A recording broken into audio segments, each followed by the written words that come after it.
because I heard your speech at the hospital, and it was really eye-opening to understand, like, a day in the life. What are some of the struggles having multi-personalities? Well, go ahead, She. I am Alter She. Hello. Hello.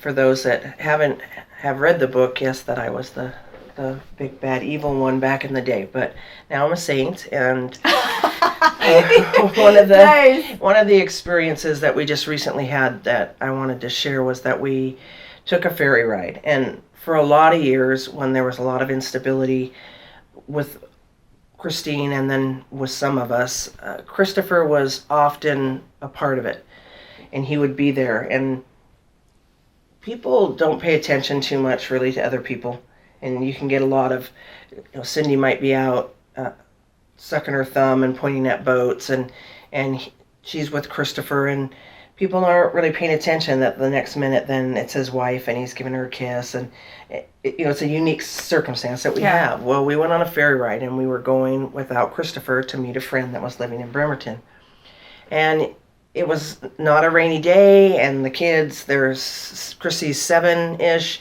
Cindy's 2, they wanted to go out on the little runway that they have out there. And by the way, she's talking about all the altars.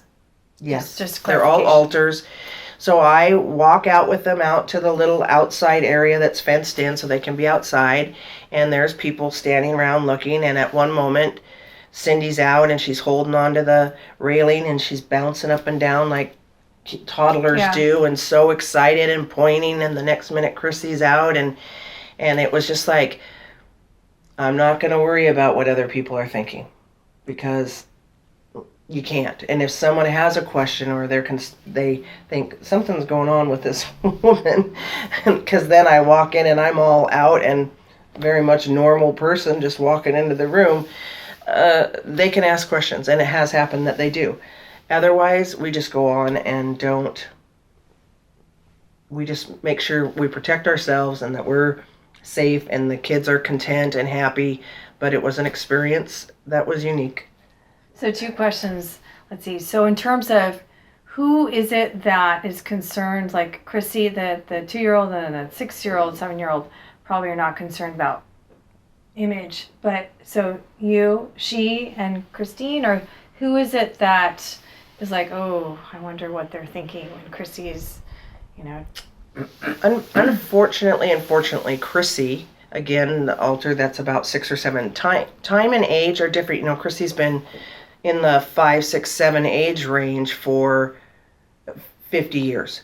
So there's some things that she's more mature on because her existence time has been longer, and there are other things that she's still pretty naive on as a child would be. But Chrissy was, it took a long time to get Christine feeling comfortable enough to be out publicly. Okay.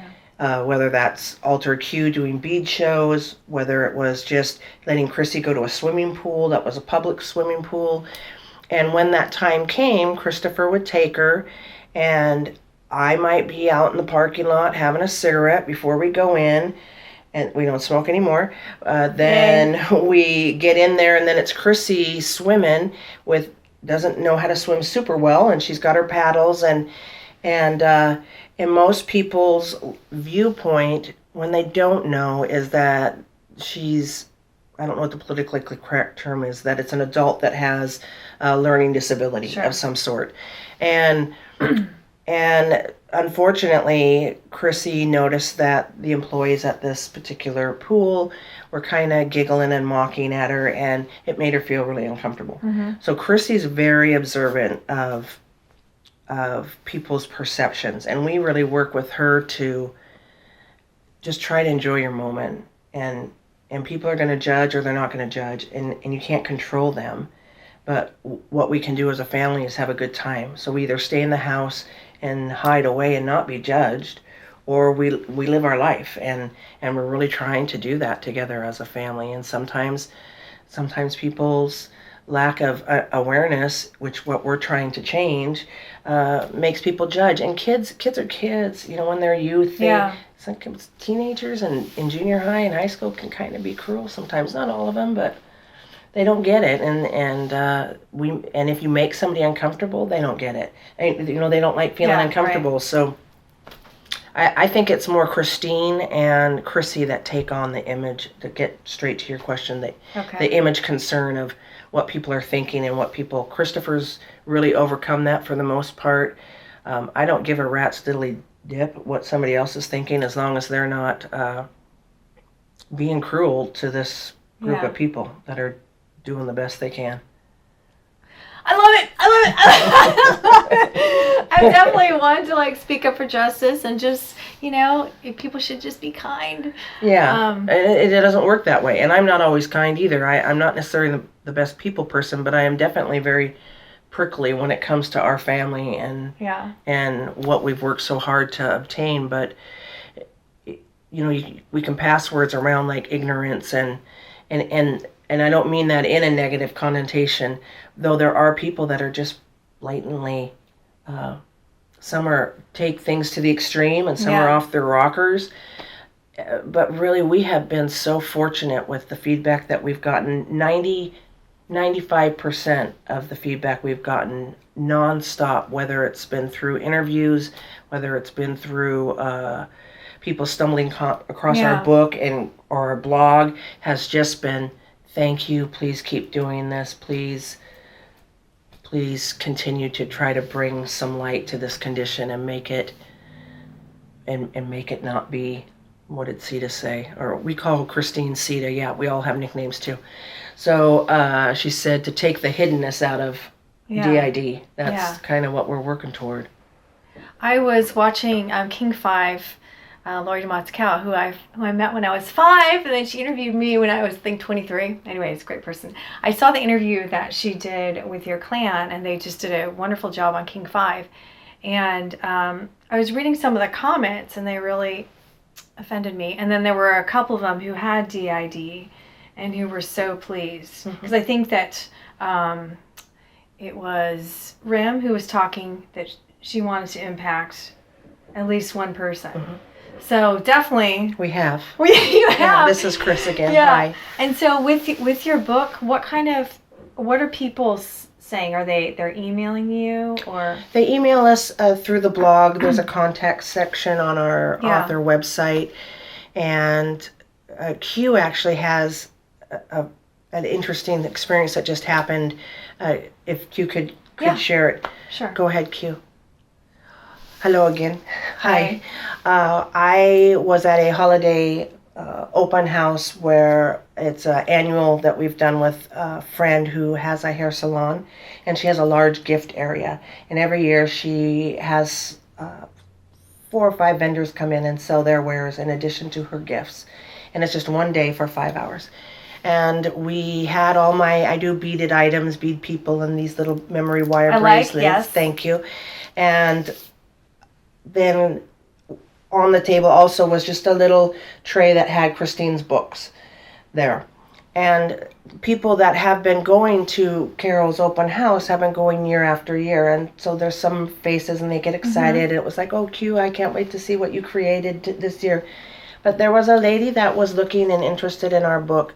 And she was younger, but 25-ish. And she was trying to find her mother because her mother was going to pick out Christmas gifts for the family. And the mother comes over and is looking at the book, and she said, she got a funny look on her face, and she's pointing at the book, and she said, I've already read that book. I got it online and read that book. And then she looked over at me and she said, is that you? This is your book? And then it was just so cute because she kind of squealed and she was so excited to have met us. And, and that kind of fills you up with joy. And she just said, it's so important that you guys are talking out about this. And then it ties in almost 3 to 4 times a week from our blog. We get responses of people. One woman that responded, I'd say 5 months ago. Yeah.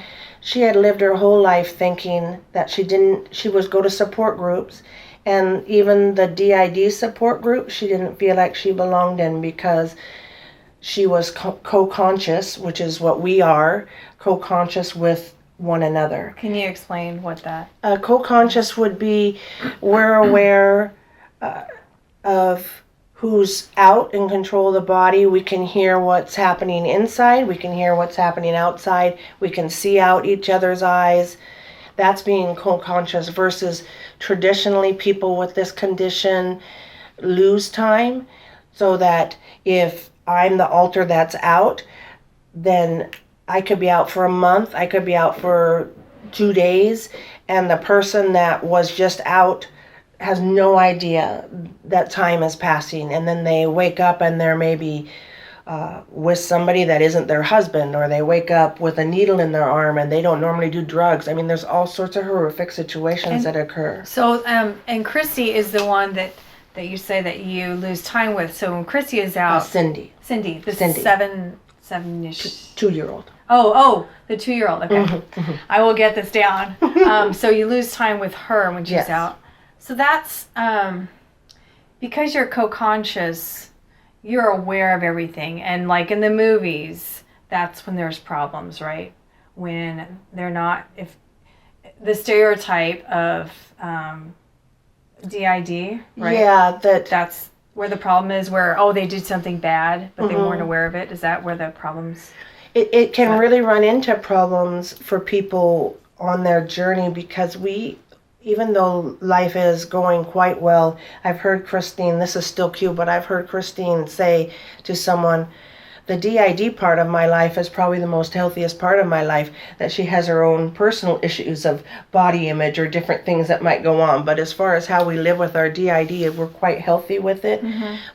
But people that lose time and are not getting help, it's a desperate, awful, invasive feeling that you're not understanding what's happening. They might not even be aware that they have multiple personalities yet, and they'll be there's stories of a woman walking out the door to go to the grocery store in the spring, and the next thing she knows, it's winter, and that whole time she's lost and becoming sometimes people in those cases,